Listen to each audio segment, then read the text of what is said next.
नमस्कार, आप देख रहे हैं देश न्यूज और मैं हूं आपके साथ रोहित कुमार। तो बुलेटिन की शुरुआत करते हैं बड़ी खबरों के साथ। मुंबई की बांद्रा रेलवे स्टेशन पर भीड़ की वजह से भगदड़ मच गई। भगदड़ की वजह से 9 लोग घायल हो गए, वहीं 2 लोगों की हालत गंभीर बताई जा रही है। घायलों को अस्पताल में भर्ती कराया गया है। बांद्रा टर्मिनस के प्लेटफॉर्म नंबर 1 पर रविवार सुबह भारी भीड़ जमा हो गई थी। दीपावली के त्योहार पर यूपी, बिहार और अन्य राज्यों के लोग अपने घर में जाने के लिए बांद्रा टर्मिनस पर पहुंचे थे। बांद्रा गोरखपुर एक्सप्रेस ट्रेन संख्या 22921 में चढ़ने आए यात्रियों की अत्यधिक भीड़ की वजह से प्लेटफॉर्म पर भगदड़ मच गई। ट्रेन पर चढ़ने के लिए लोग धक्का मुक्की करने लगे, जिसकी वजह से भीड़ असंतुलित हो गई। बीएमसी ने कहा है कि दिवाली से पहले त्योहार भीड़ के कारण भगदड़ मच गई थी। भगदड़ की तस्वीरें और वीडियो भी सामने आई हैं। यात्री जिसमें फर्श पर लेटे हुए नजर आ रहे हैं, वहीं कई यात्री चोटिल बताए जा रहे हैं। फर्श पर खून फैला हुआ साफ तौर पर देखा जा सकता है।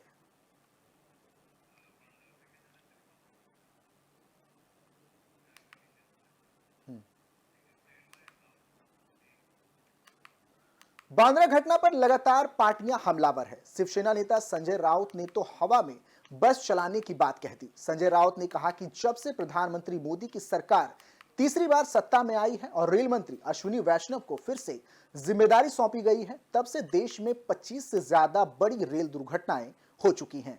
मुंबई जैसे शहर में, जिसे उपनगरीय रेलवे कहा जाता है, देखिए वहां क्या हाल है।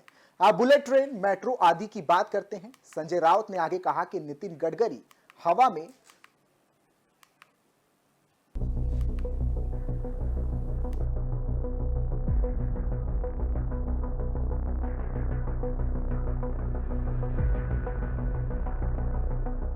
मुंबई के बांद्रा स्टेशन पर हुई भगदड़। बांद्रा गोरखपुर ट्रेन पर चढ़ते वक्त भगदड़।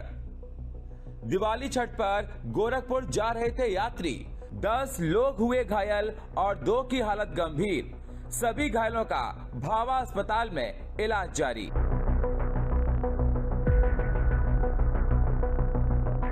मुंबई के बांद्रा टर्मिनल स्टेशन के प्लेटफॉर्म नंबर 1 पर यात्रियों के बीच भगदड़ मच गई। रविवार सुबह प्लेटफॉर्म पर घर जाने वाले यात्रियों की भीड़ इतनी उमड़ी कि पुलिस ने काबू तक नहीं कर पाई। भगदड़ की घटना में 10 यात्री घायल हुए हैं। उन्हें इलाज के लिए अस्पताल में भर्ती कराया गया है। यात्री train number 22921 Bandra Gorakhpur express का इंतजार कर रहे थे। जैसे ही ट्रेन आई और भीड़ के बीच भगदड़ मच गई। घायल यात्रियों को बांद्रा भाभा अस्पताल में भर्ती कराया गया है, जहां उनका इलाज चल रहा है। घायलों में 2 लोगों की हालत गंभीर बताई जा रही है। त्योहार मनाने के लिए बड़ी संख्या में लोग अपने घरों की ओर जा रहे हैं। बड़ी संख्या में मुंबई में रहने वाले यूपी, बिहार के लोग दीपावली और छठ मनाने के लिए ट्रेन के जरिए रवाना हो रहे हैं। इनकी भीड़ रेलवे स्टेशन पर उमड़ रही है। रविवार की सुबह बांद्रा गोरखपुर एक्सप्रेस से जाने वाले यात्रियों की भीड़ उमड़ पड़ी। रिशेड्यूल हुई थी बांद्रा गोरखपुर एक्सप्रेस। रेलवे के मुताबिक साप्ताहिक चलने वाली बांद्रा गोरखपुर एक्सप्रेस रिशेड्यूल हुई थी। गाड़ी 5:10 पर छूटनी थी, लेकिन रिशेड्यूल होने के बाद रविवार सुबह गाड़ी प्लेटफॉर्म पर लेट आई। रात करीब 3:30 बजे के आसपास गाड़ी आते ही स्टेशन पर मौजूद भीड़ बोगियों में चढ़ने लगी। जनरल बोगी में चढ़ने के लिए लोगों को भीड़ इतनी ज्यादा थी कि उनमें भगदड़ सी मच गई। सभी यात्री दिवाली और छठ मनाने के लिए अपने घर जाने के लिए जल्दी में थे। भगदड़ हादसे में रेलवे ने 10 लोगों के घायल होने की पुष्टि की है। कुछ लोगों के पैर में फ्रैक्चर हुआ है और कुछ एक के कमर में फ्रैक्चर आया है। 2 घायलों को डिस्चार्ज भी कर दिया गया, बाकी भाभा अस्पताल में एडमिट हैं। बाद में ट्रेन सुबह 5:10 पर अपने गंतव्य की ओर रवाना हो गई। भगदड़ के दौरान यात्रियों में चीख पुकार मच गई। लोग एक दूसरे के ऊपर गिरने लगे। भीड़ अधिक देखकर रेलवे पुलिस के भी हाथ पैर फूल गए। यात्रियों के बीच जनरल बोगी में सीट हासिल करने की होड़ मची थी। इसी अफरा तफरी में उनके बीच भगदड़ मच गई। इस हादसे के बाद सियासत हो रही है। सांसद संजय राउत ने केंद्र सरकार पर तमाम सवाल उठाए हैं। उन्होंने कहा कि सरकार की बद इंतजामी की वजह से ये घटना हुई है। सरकार रेलवे के लिए बड़े बड़े दावे करती है, लेकिन सब हवा हवाई साबित हो रहे हैं। जब से मोदी जी की तीसरी सरकार आई है और ये रेलवे मंत्री महाशय को फिर एक बार जिम्मा सौंपा है। पूरे देश में 25 से ऊपर बड़े रेलवे एक्सीडेंट हो गए और सैकड़ों लोग मर गए, घायल हो गए। मुंबई जैसे शहर में, जिसे हम मुंबई सबर्ब रेलवे कहते हैं, उपनगरीय रेलवे कहते हैं, सबसे ज़्यादा जो यात्री है मुंबई में दर दिन प्रवास करते हैं। अब देखिए क्या हालत है। बुलेट ट्रेन की बात करते हो, मेट्रो की बात करते हो, हाई स्पीड ट्रेन की बात करते हो। हाँ, गडकरी साहब, हमारे जो है गडकरी साहब, नितिन गडकरी, हवा में बस चलाने की बात करते हैं, लेकिन ज़मीन की हकीकत क्या है आपने देखा होगा। आज बांद्रा में क्या हो गया। आज संडे, रविवार का दिन है, फिर भी यात्री जिस तरह से भीड़ में घायल हो गए हैं, उसके लिए जिम्मेदार कौन है? क्या ये रेलवे मंत्री की जिम्मेदारी नहीं है? हर साल त्योहारों पर रेलवे स्टेशन पर ऐसे हालात बनते देखे जाते हैं। सरकार के लाख प्रयासों के बाद भी हालातों पर नियंत्रण नहीं बन पाता है। आखिर त्योहारों के दौरान लोगों को होती ऐसी समस्याओं से कब राहत मिलेगी, एक बड़ा सवाल बना हुआ है। ब्यूरो रिपोर्ट, देश न्यूज। तो आगे बढ़ते हैं। वहीं संजय राउत ने नितिन गडकरी पर जमकर हमला बोला है। संजय राउत ने कहा कि नितिन गडकरी हवा में बस चलाने की बात करते हैं, लेकिन आप जमीन पर हकीकत नहीं देख रहे। बांद्रा में जो हुआ उसके लिए कौन जिम्मेदार है? क्या रेल मंत्री इसकी जिम्मेदारी लेते हैं?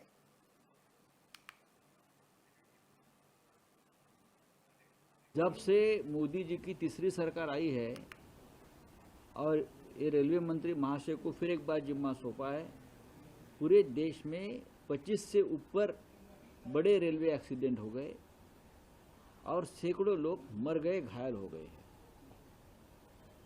मुंबई जैसे शहर में, जिसे हम मुंबई सबर्ब रेलवे कहते हैं, उपनगरीय रेलवे कहते हैं, सबसे ज़्यादा जो यात्री है मुंबई में दर दिन प्रवास करते हैं।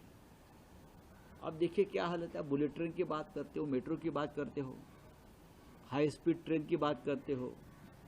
ट्रेन को 2:44 पर यार्ड से प्लेटफॉर्म पर लाया जा रहा था, तो उस समय चलती हुई हालत में ही कुछ पैसेंजर्स इस ट्रेन को चढ़ने का कोशिश कर रहे थे, जिससे 2 लोगों को चोट आ गई। इन दोनों पैसेंजर को रेलवे के स्टाफ जो स्टेशन पे मौजूद थे, उन्होंने एम्बुलेंस के माध्यम से भाभा हॉस्पिटल उनको एडमिट करवा दिया है। तो वहीं कोल्हापुर में कांग्रेस कमेटी कार्यालय पर पथराव किया गया। कार्यालय के बोर्ड पर चौहान पैटर्न लटकाकर अंकित कर दिया गया। यह घटना महाराष्ट्र विधानसभा के लिए कांग्रेस पार्टी की ओर जारी उम्मीदवारों की तीसरी सूची जारी होने के बाद हुई। ऐसा माना जा रहा है कि तीसरी सूची में कोल्हापुर उत्तर से राजेश लाटकर के उम्मीदवारी की घोषणा की गई है। संभावना जताई जा रही है कि कांग्रेस कार्यालय पर यह पथराव कुछ असंतुष्ट कार्यकर्ताओं ने की है।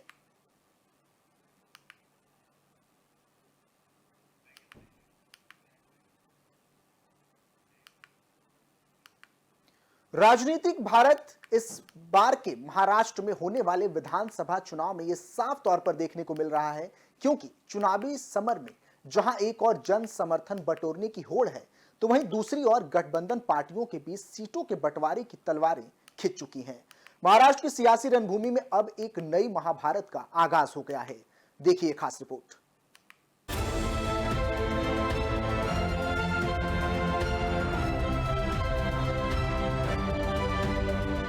सीटों का बंटवारा या नई महाभारत? शिवसेना, कांग्रेस, एनसीपी सीटों पर अड़े 3 सियासी शेर। विकास के वादों से पहले सीटों पर फंसा गठबंधन। इस बार के महाराष्ट्र चुनाव में सिर्फ आमने सामने की लड़ाई नहीं है, बल्कि गठबंधन के भीतर भी घमासान मचा हुआ है। महाविकास अघाड़ी की बात करें तो इसमें शिवसेना, कांग्रेस और एनसीपी शामिल है। ये पार्टियां इस चुनावी संग्राम में साथ तो है, लेकिन सीट बंटवारों पर एक मत नहीं हो पा रहे। एक और ये पार्टियां विकास और एकता का दावा कर रही है, लेकिन जब सीटों पर सहमति की बात आती है तो हर पार्टी अपने हिस्से को लेकर अड़ी हुई नजर आ रही है। आपको बता दें कि शिवसेना अपने गढ़ों पर कब्जा बरकरार रखने का दावा कर रही है। वहीं एनसीपी और कांग्रेस भी अपनी अपनी पकड़ वाली सीटों को लेकर सख्त है। इस बीच समाजवादी पार्टी ने भी अपनी दावेदारी पेश करके सीट शेयरिंग की इस लड़ाई को और भी पेचीदा बना दिया है। सपा ने इशारा किया है कि वो किसी एक दल के इशारे पर चलने वाली पार्टी नहीं है और इस गठबंधन में अपनी अहमियत बरकरार रखने की कोशिश कर रही है। इस जंग के बीच सवाल उठता है कि क्या महाविकास अघाड़ी सीटों के बंटवारे पर कोई ठोस समझौता कर पाएगी या फिर चुनाव से पहले ही गठबंधन की मजबूरी सबके सामने होगी। महाराष्ट्र की चुनावी राजनीति में सीटों के बंटवारे पर जो महाभारत छिड़ा है वो न केवल गठबंधन की मजबूती बल्कि जनता के सामने किए गए वादों की सच्चाई को भी परखने का समय है। वहीं इन सब के बीच महायुति भी इस मतभेद से अछूती नहीं है। महायुति में अब जाकर 276 सीटों पर चर्चाएं पूरी हो चुकी है, लेकिन अभी भी 12 पर चर्चा और उम्मीदवारों के नामों को तय किया जाना बाकी है। जिन सीटों पर सहमति नहीं बन पाई है उसके पीछे लोकल समीकरण को माना जा रहा है। दरअसल बंटवारे के बाद तयशुदा सीटों को बीजेपी जल्दी जारी करने वाली है। यहाँ ये भी जान ले कि जिन सीटों पर आपसी सामंजस्य बिठाए जाना है उनमें से कुछ पर बीजेपी और शिवसेना यानी कि शिंदे गुट के बीच रस्साकसी, तो कुछ पर बीजेपी और एनसीपी यानी कि अजीत गुट के बीच तालमेल बिठाना बाकी है। चलिए आपको ग्राफिक्स के माध्यम से समझाते हैं कि वो कौन सी सीट है जहां बीजेपी और शिवसेना के बीच एक राय बनना अभी बाकी है। किन सीटों पर फंसा पेच? पालघर, बोईसर, वसई, नाला सोपारा। चलिए अब आपको दिखाते हैं बीजेपी और एनसीपी के बीच वो कौन सी सीटें हैं जहां तालमेल होना अभी बाकी है। किन सीटों पर फंसा पेच? बड़गांव, शेरी, अष्टी, तासगांव। महाराष्ट्र के चुनावी महाभारत के बीच क्या जनता के हितों को आगे रखते हुए ये दल एकजुट हो पाएंगे या फिर मतभेद का असर चुनावी नतीजों पर दिखाई देगा? चुनावी रण में किसके सर सजेगा जीत का सेहरा, ये तो चुनाव परिणाम ही बताएगा। ब्यूरो रिपोर्ट, देश न्यूज। महाराष्ट्र में विधानसभा चुनाव की तारीखों की घोषणा हो चुकी है। 20 नवंबर को इसकी तारीख घोषित की गई है, तो वहीं नामांकन की आखिरी तारीख 29 अक्टूबर को तय की गई है। ऐसे में सभी पार्टियां अब जोर शोर से अपने उम्मीदवारों के नाम तय करने में जुटी हुई है। महाराष्ट्र में 2 बड़े गठबंधन हैं और लोगों की नजरें भी इन्हीं गठबंधन के उम्मीदवारों पर टिकी हुई है।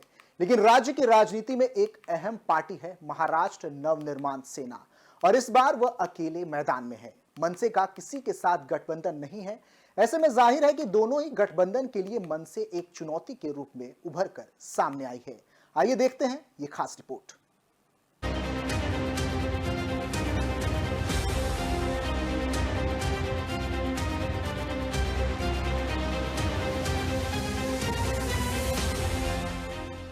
महाराष्ट्र की राजनीति में राज ठाकरे की महाराष्ट्र नवनिर्माण सेना पार्टी का अपना महत्व है। भले ही विधानसभा में इस समय मनसे के पास एक ही विधायक है, फिर भी राज्य की राजनीति में पार्टी का और पार्टी प्रमुख राज ठाकरे की पैठ से सभी परिचित है। इस बार विधानसभा चुनाव में मनसे जोर शोर से भाग ले रही है। महाराष्ट्र विधानसभा की 288 सीटों के लिए मनसे ने अब तक 60 उम्मीदवारों की घोषणा कर दी है।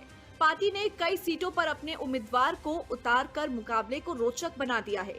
पिछली बार पारिवारिक माहौल को देखते हुए मनसे ने वर्ली में अपना कोई उम्मीदवार नहीं उतारा था।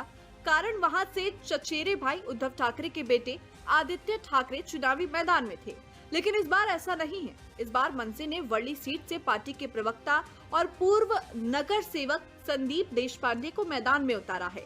महायुति के सीट शेयरिंग में वर्ली सीट शिवसेना शिंदे के खाते में आई है और शिंदे यहां से 3 बार के सांसद मिलिंद देवड़ा को उतार सकते हैं। ऐसे में वर्ली सीट का नजारा ही बदलने वाला है। मनसे प्रमुख राज ठाकरे इस बार विधानसभा चुनाव के जरिए अपने बेटे अमित ठाकरे को राजनीति में एंट्री करा रहे हैं। ठाकरे परिवार से अमित ठाकरे दूसरे ऐसे नेता हैं जो सक्रिय राजनीति में उतर रहे हैं। इससे पहले उद्धव के बेटे आदित्य ठाकरे सक्रिय राजनीति में दाखिल हुए थे।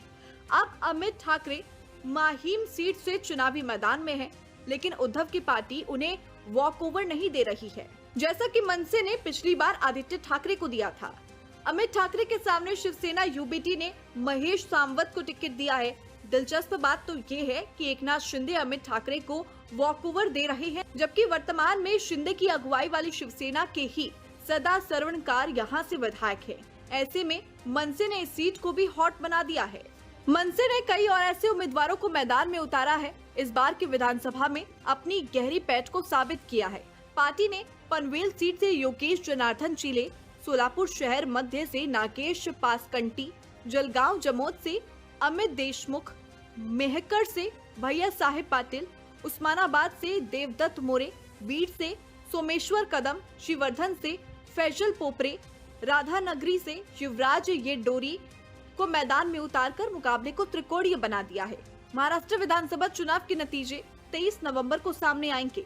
ब्यूरो रिपोर्ट, देश न्यूज। महाराष्ट्र में चुनावी रण का बिगुल बज चुका है। सभी राजनीतिक दल अपनी अपनी तैयारियों में जुटी हुई है। इस बीच आम आदमी पार्टी ने महाराष्ट्र विधानसभा चुनावों में एक अलग राह चुनी है। इस बार आप चुनाव नहीं लड़ेगी, लेकिन चुनावी रण में पूरा ताकत झोंकेगी। देखिए खास रिपोर्ट।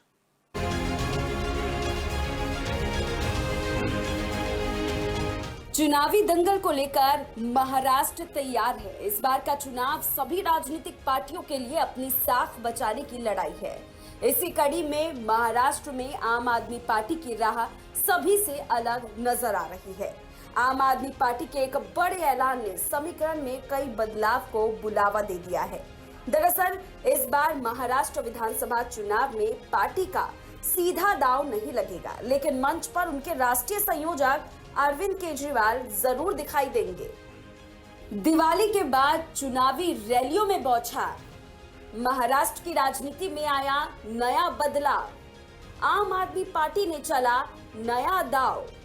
केजरीवाल का महाविकास अघाड़ी को समर्थन। क्या हरियाणा की हार से लिया आपने सबक? किसके पक्ष में झुकेगा महानगरी का जनादेश? आम आदमी पार्टी के राज्यसभा सांसद संजय सिंह ने साफ किया है कि महाराष्ट्र में आम आदमी पार्टी चुनाव नहीं लड़ेगी, बल्कि महाविकास अघाड़ी को समर्थन देकर उनके लिए प्रचार करेगी। दिल्ली के पूर्व मुख्यमंत्री अरविंद केजरीवाल का ये फैसला ऐसे समय में आया है जब हाल ही में हरियाणा विधानसभा चुनावों में आम आदमी पार्टी ने अपने कई बड़े नेताओं को उतारा था, लेकिन नतीजा सिफर रहा।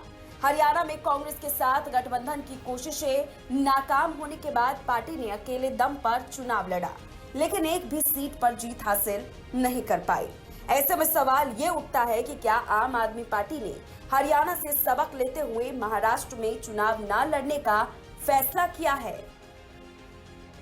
महाराष्ट्र में प्रमुख लड़ाई अब महायुति और महाविकास अघाड़ी के बीच है। एक तरफ सत्ता पर काबिज महायुति है, जिसमें बीजेपी, शिंदे गुट की शिवसेना और अजित पवार गुट की एनसीपी शामिल है। वहीं दूसरी ओर महाविकास अघाड़ी है, जिसमें कांग्रेस, उद्धव ठाकरे गुट की शिवसेना और शरद पवार गुट की एनसीपी गठबंधन बनाए हुए है। महाराष्ट्र में 20 नवंबर को वोटिंग और 23 नवंबर को नतीजों का ऐलान होगा। दिवाली के बाद बड़े नेताओं के चुनाव मैदान में उतरने की संभावना है और चुनावी समीकरण नए रंग में ढलने वाले हैं। ऐसे में देखना बेहद दिलचस्प होगा कि केजरीवाल का ये समर्थन महाविकास अघाड़ी के पक्ष में कितना असरदार साबित होगा। ब्यूरो रिपोर्ट, देश न्यूज।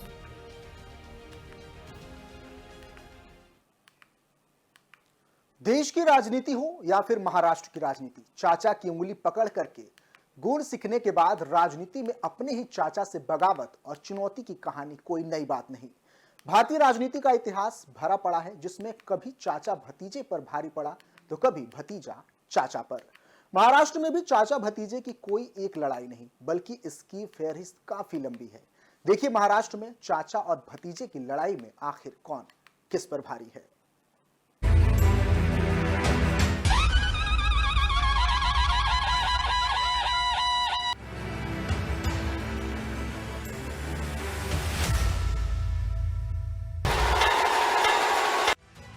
सत्ता का खेल ही ऐसा है कि हर कोई हमेशा बाजी जीतना चाहता है और जीत की यही चाहत कभी परिवारों को तोड़ देती है तो कभी पार्टियों का दो धड़ों में बंट जाती है। सत्ता की चाहत पल भर में घर का कलेश सड़कों पर ले आती है और विरोधी दलों के साथ ही जनता भी इस राजनीतिक लड़ाई में चटकारे लेती है।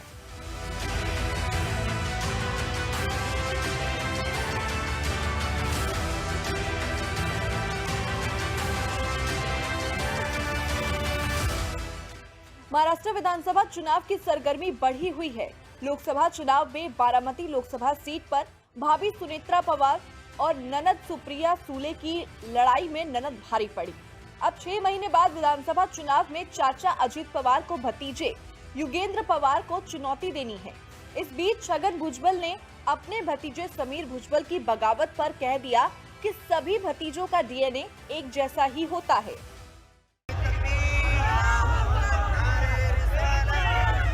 महाराष्ट्र में खासकर चाचा भतीजों की राजनीतिक लड़ाई की सूची बड़ी लंबी है।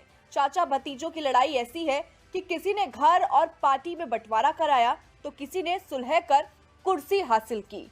बाला साहेब ठाकरे और राज ठाकरे से शुरू हुई ये लड़ाई तमाम जगहों पर नजर आई। एवढा विश्वास त्या महिलेच्या मनामध्ये निर्माण झालेला आहे। शरद पवार और अजीत पवार के रिश्ते महाराष्ट्र की राजनीति में सबसे चर्चित रहे। शरद पवार ने राष्ट्रवादी कांग्रेस पार्टी यानी कि एनसीपी की स्थापना की। अजीत पवार शरद पवार के भतीजे हैं और एनसीपी में एक प्रभावशाली नेता थे।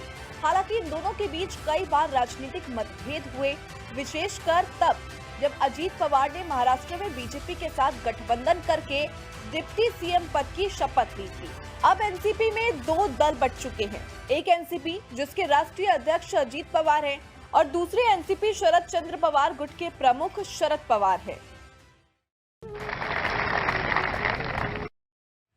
महाराष्ट्र की बारामती विधानसभा सीट पर चाचा भतीजे के बीच में जंग होने जा रही है।